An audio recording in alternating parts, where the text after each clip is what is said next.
Napolitano ici pour Judging Freedom. Nous sommes aujourd'hui jeudi 14 août 2025. Mon cher ami, le colonel Lawrence Wilkerson, se joint à nous. Colonel Wilkerson, c'est un plaisir comme toujours. Merci de vous être adapté à mon emploi du temps. Je veux bien sûr vous parler de ce que nous prévoyons qu'il va se passer et des attitudes qui ont mené à la réunion de demain à cette heure précise entre le président Donald Trump et le président Vladimir Poutine. Les exigences russes n'ont jamais changé, colonel. La Crimée plus les 4 explosions eau qui sont inscrites dans la constitution russe en tant que partie de la Fédération de Russie et pas d'OTAN en Ukraine.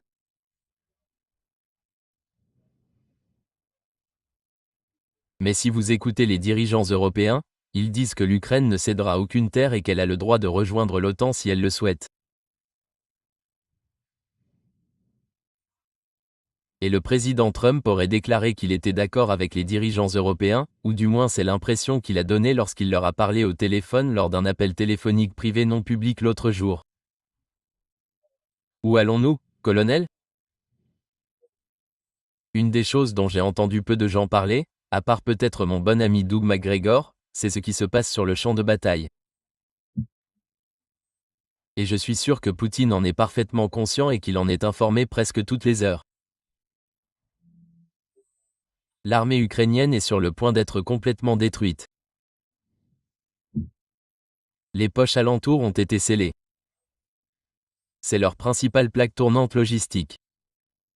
C'est leur principal réseau routier et ferroviaire.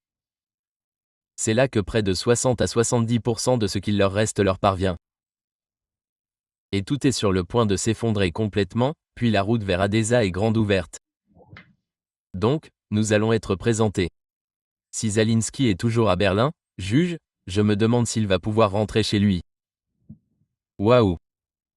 Vous avez raison. Le colonel McGregor a utilisé la phrase que j'allais vous demander si vous étiez d'accord avec cela, à savoir que l'armée ukrainienne est pratiquement anéantie. Et cela place bien sûr le président Poutine dans une position encore plus forte qu'au moment où les deux d'entre eux ont accepté de se rencontrer. Je veux dire que le secrétaire X le sait certainement et en a informé le président Trump. Non? Je dois supposer que oui. C'est un peu comme si vous reveniez en 1944 à 45 et à la contre-offensive allemande dans les Ardennes qui a commencé le 16 décembre à 5h30 du matin et a choqué Bradley, qui jouait au bridge à 320 km en arrière, et Eisenhower et nous a coûté 78 000 victimes et 3 mois de guerre supplémentaires que nous n'aurions pas dû avoir à ce moment-là.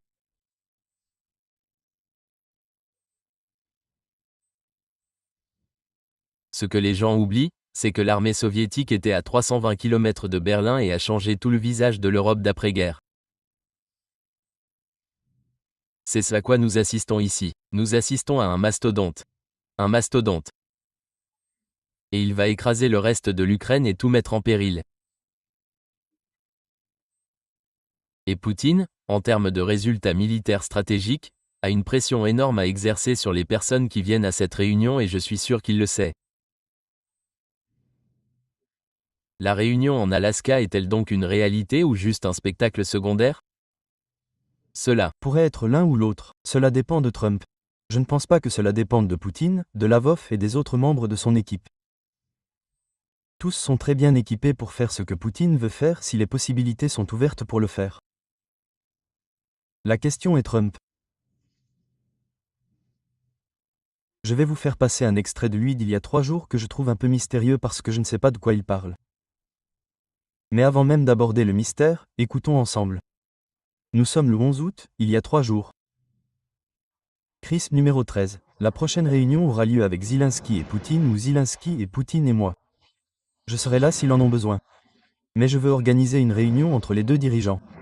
J'étais un peu gêné par le fait que Zelensky disait « Eh bien, je dois obtenir l'approbation constitutionnelle. » Je veux dire, il a l'approbation pour entrer en guerre et tuer tout le monde, mais il a besoin de l'approbation pour faire un échange de terres parce qu'il y aura des échanges de terres.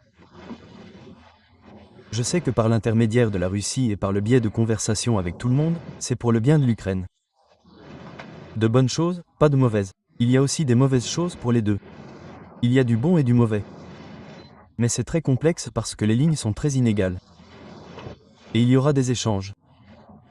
Il y aura des changements de terre. Et le mot qu'ils utiliseront est, vous savez, ils font des changements.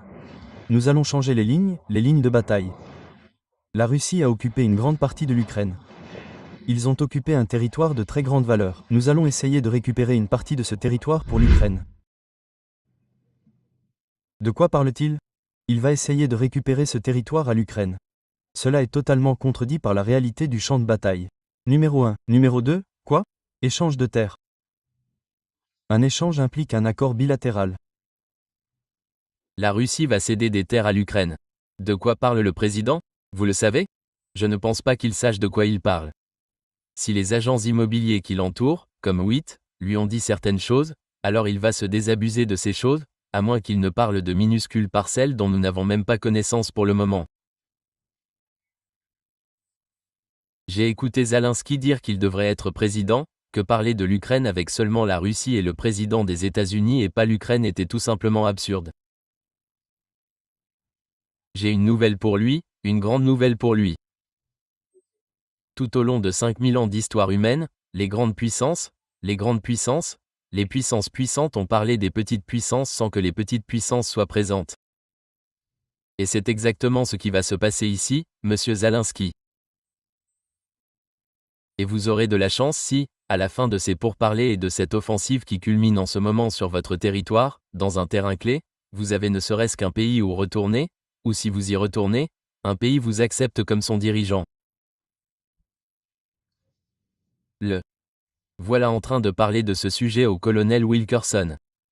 6e remarque. Il est impossible de parler de l'Ukraine sans l'Ukraine et personne ne l'acceptera. La conversation entre Poutine et Trump peut donc être importante pour leur voie bilatérale, mais ils ne peuvent s'entendre sur rien concernant l'Ukraine sans nous. Je crois sincèrement et j'espère que le président américain comprend et réalise cela. Eh bien, vous l'avez déjà fait, colonel? Est-ce que l'État est une déclaration comme celle-là? Selon vous, votre expérience dans la sphère militaire et diplomatique est destinée à la politique intérieure ou le croit-il vraiment? Est-ce son public, Donald Trump, ou est-ce son public, les gens de chez lui? Je pense que c'est les deux et je pense qu'il est aussi au moins à 50% lui-même, car il est désespéré en ce moment. Il est absolument désespéré et il a raison de l'être. Il a perdu une grande partie de son temps dans un conflit qui a coûté peut-être 1 million de victimes ukrainiennes, probablement plus d'1 million, et qui continue de faire des victimes. Il a une faille désespérée dans un gouvernement dont il n'est pas vraiment responsable constitutionnellement. Je suis d'accord avec Poutine sur ce point. Et il a toutes ces choses qui pèsent lourd, qui devraient peser lourd, qui dépassent de loin l'importance de l'Ukraine, y compris, comme Poutine veut en parler, la situation des armes nucléaires, qui est bien plus importante, bien plus désespérée à bien des égards, et qui a bien plus de conséquences pour le sort de la race humaine que l'Ukraine ne pourrait jamais l'être.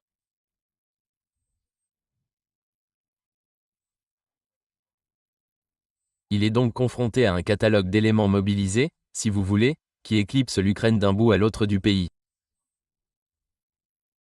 Sans même parler des 3400 milliards de dollars que la Russie aimerait récupérer principalement de l'Europe, mais aussi des États-Unis. Et ce sera un levier énorme pour Trump s'il sait comment l'utiliser intelligemment. Mais il doit l'utiliser dans le contexte de ces questions plus importantes que je viens de décrire en gros. Il va donc proposer de convaincre ses collègues européens de débloquer ces fonds. Le professeur Doctorow dit qu'il y a environ 50 milliards sous contrôle américain et personne ne connaît le chiffre exact car théoriquement les intérêts courent. Il y a environ 300 milliards sous contrôle européen. Il peut s'en servir comme levier sur la question nucléaire. Je veux dire, la raison pour laquelle nous avons un problème nucléaire, c'est parce qu'il s'est retiré du traité nucléaire, lors de son premier mandat en tant que président des États-Unis. Nous n'aurions pas ce problème s'il ne l'avait pas fait. Il écoutait John Bolton et votre ami Mike Pompeo. Ouais. Mon président a commencé en niant le traité ABM. N'est-ce pas? Ce que Pal pensait être la plus grosse erreur que nous ayons faite la première année, voire le premier mandat. Il s'est précipité à Moscou pour essayer de faire un peu de bruit auprès des Russes parce qu'il savait à quel point c'était stupide de faire ce que nous avions fait. Et nous avons forgé le traité de Moscou afin de donner une petite compensation, mais il n'a pas fait grand-chose. Voici le président Trump qui menace la Russie.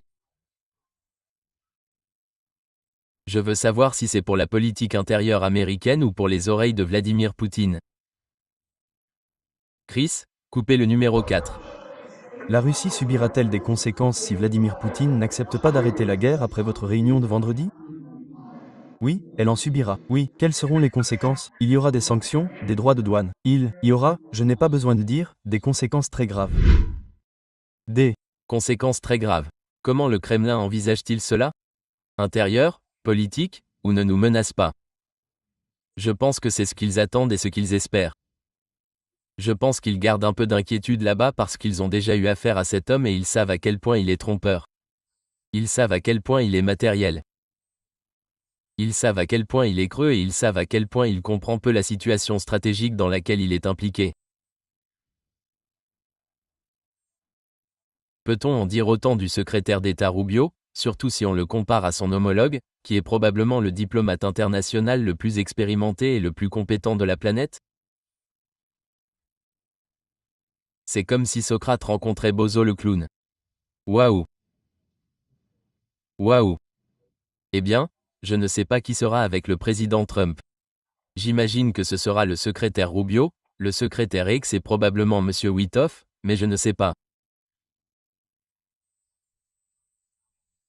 Je dirais que d'après Riyad lors de la réunion et ce que j'en ai vu et lu par la suite, Rubio a au moins semblé reconnaître ce que Lavrov lui disait sur les énormes sommes d'argent que les États-Unis, qui font toujours appel à Trump, perdent en n'entretenant pas de bonnes relations commerciales avec Moscou.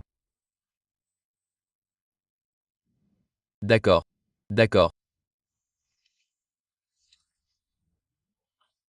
Que pensez-vous qu'il va sortir de demain?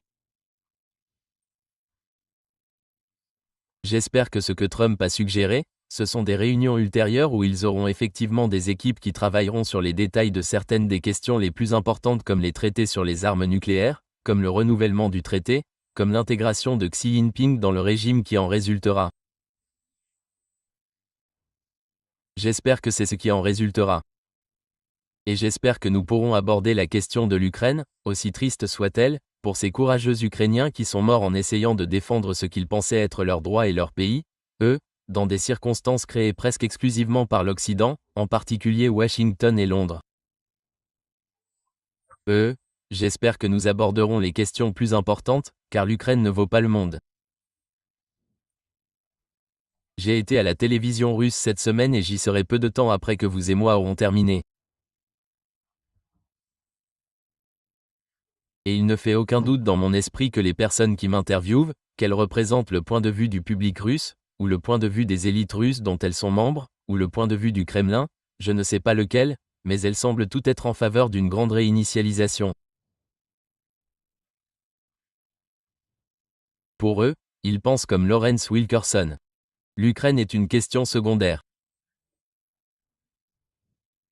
Le problème principal est la réinitialisation des relations commerciales, culturelles et politiques entre les États-Unis et la Fédération de Russie, et ils considèrent cela comme le début de nombreuses réunions et de nombreuses étapes dans cette direction.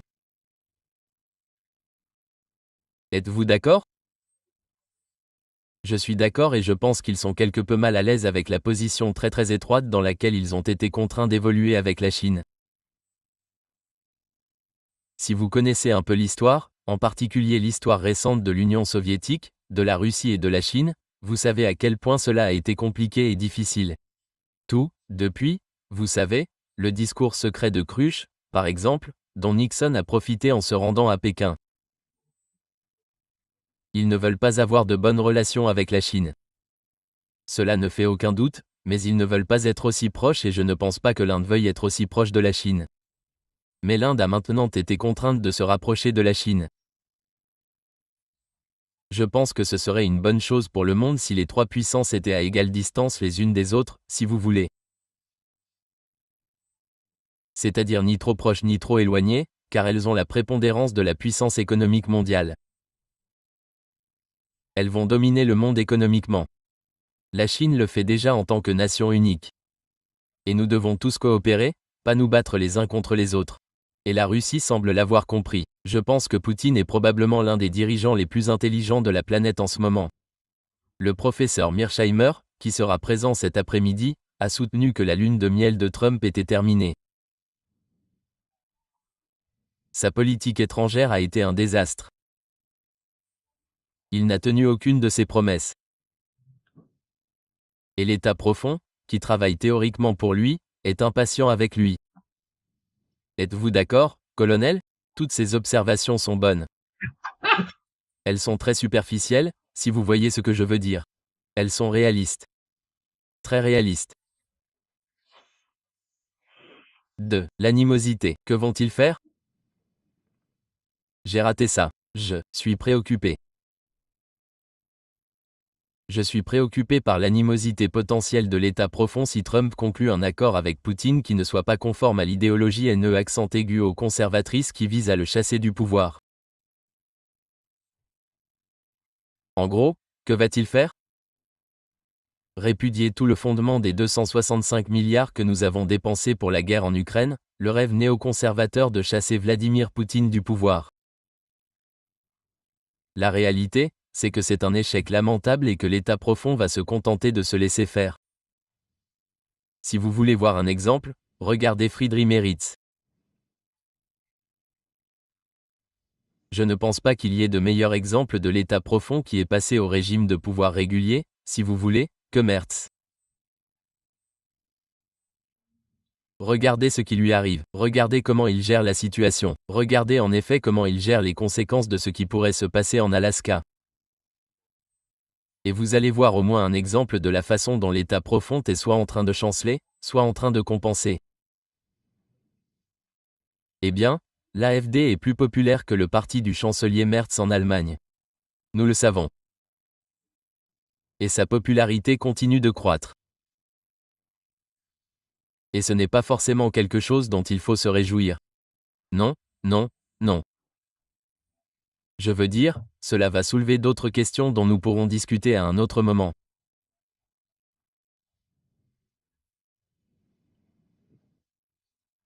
Avez-vous une idée de ce qui va sortir demain? Est-ce que ça va juste être un accord pour se mettre d'accord? On se retrouve à Moscou dans quelques semaines. C'est probable, je pense. Mais il est aussi possible qu'on mette fin ici même, que Poutine et son équipe rentrent chez eux et que Trump se réjouisse d'avoir tenu tête aux Russes, qu'il utilise cela au niveau national et qu'il essaie de le faire à l'international. Il a probablement les Européens de nouveau de son côté, au moins temporairement. Ça pourrait être les deux, j'espère que c'est la première option, ouais. Mais si c'est la deuxième option, alors les gens de Poutine détruiront Kiev. Ouais. Et ils pourraient le faire en une semaine. On sait à quel point ils sont forts en ce moment, on sait où ils sont positionnés. Et vous avez souligné qu'il n'aurait peut-être pas de maison où retourner en Ukraine. Il devra aller dans l'une de ces autres maisons à Miami, à Paris ou à Tel Aviv. J'ai oublié où se trouvent ces autres maisons. Ouais. Vous écoutez quelques sondages en ce moment, y compris celui du nouveau président, et vous écoutez leur langage, et je pense que ce que vous entendez, c'est qu'au moins un membre assez puissant de l'OTAN, un nouveau membre de l'OTAN, est en train de se réveiller. Et cela pourrait également avoir une certaine influence. Si Narodchi fait réellement quelque chose de sa nouvelle réalité, il est un peu comme Mearsheimer d'une certaine manière, mais un Mearsheimer polonais. Vous parlez du nouveau président de la Pologne. C'est vrai. Il semble avoir l'audace d'agir. Il vient par exemple de jeter ce groupe en Ukraine. Bien sûr, il était d'accord avec lui sur le fait qu'ils étaient en quelque sorte des banderajki et qu'ils opéraient en partie en Pologne. Waouh! Avant de partir, nous n'avons pas vraiment parlé d'Israël, car bien que le massacre et la famine persistent, nous nous concentrons tous sur l'Ukraine cette semaine, en particulier aujourd'hui à cause de ce qui se passera demain. Cependant, votre sénateur préféré de Caroline du Sud a prononcé un discours lors d'un rassemblement républicain hier soir.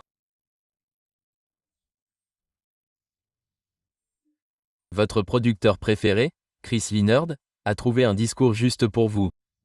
Chris numéro 14. Mais ce soir, il est tard dans la nuit. Israël se bat pour sa vie. Nos amis en Israël sont entourés de gens qui les tueraient tous s'ils le pouvaient. J'en ai marre du mot génocide. Laissez-moi vous parler du génocide. Si Israël voulait commettre un génocide, il le pourrait. Ils en ont la capacité. Ils choisissent de ne pas le faire. Le Hamas, il commettrait un génocide en 30 secondes. Ils ne peuvent tout simplement pas. Et c'est la grande différence, les amis. Pour les gens de mon parti, j'en ai marre de ces conneries. Israël est notre ami. C'est l'ami le plus fiable que nous ayons au Moyen-Orient. C'est la démocratie. Entouré de gens qui leur trancheraient la gorge s'ils le pouvaient. Ce n'est pas un choix difficile si vous êtes américain. Ce n'est pas un choix difficile si vous êtes chrétien. Un mot d'avertissement. Si l'Amérique débranche Israël, Dieu nous débranchera. Je veux dire, Il a été à la Ted Cruz School of Foreign Policy. vous m'avez enlevé les mots de la bouche. Est-ce un exemple de Pensée démente ou est-ce un politicien très astucieux qui plaît à son public? Les deux. Mais c'est aussi un homme qui a peur. Remarquez le langage. Le langage vient de bébé Netanyahou. Je veux dire, il a juste répété ce que bébé a dit. Si j'avais voulu faire un génocide, j'aurais pu le faire en un jour. L'INSEE veut dire la même chose. Il aurait pu le faire en un jour. Cela signifie qu'il aurait utilisé quelques armes nucléaires. C'est la seule façon dont il aurait pu le faire en un jour. Et Netanyahou a dit ça. Et Graham vient de le répéter. Mais Graham a peur parce que la perspective de l'effondrement d'Israël devient réelle et présente. Waouh! Plus d'informations à ce sujet la semaine prochaine alors que tous nos yeux se tournent vers l'Alaska. L'une des personnes présentes dans le salon de discussion dit que si Trump veut en savoir plus sur l'Alaska, il devrait appeler Sarah Palin.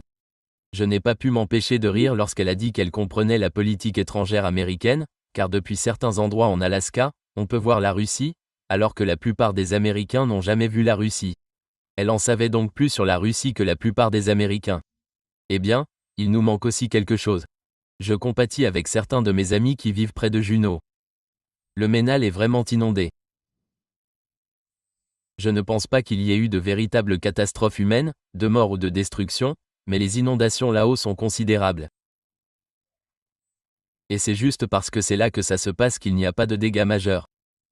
Mais nous envisageons cela pour l'avenir de l'Alaska également, car les glaciers fondent. D'accord, colonel, merci beaucoup. Merci de votre temps. Merci de votre suggestion.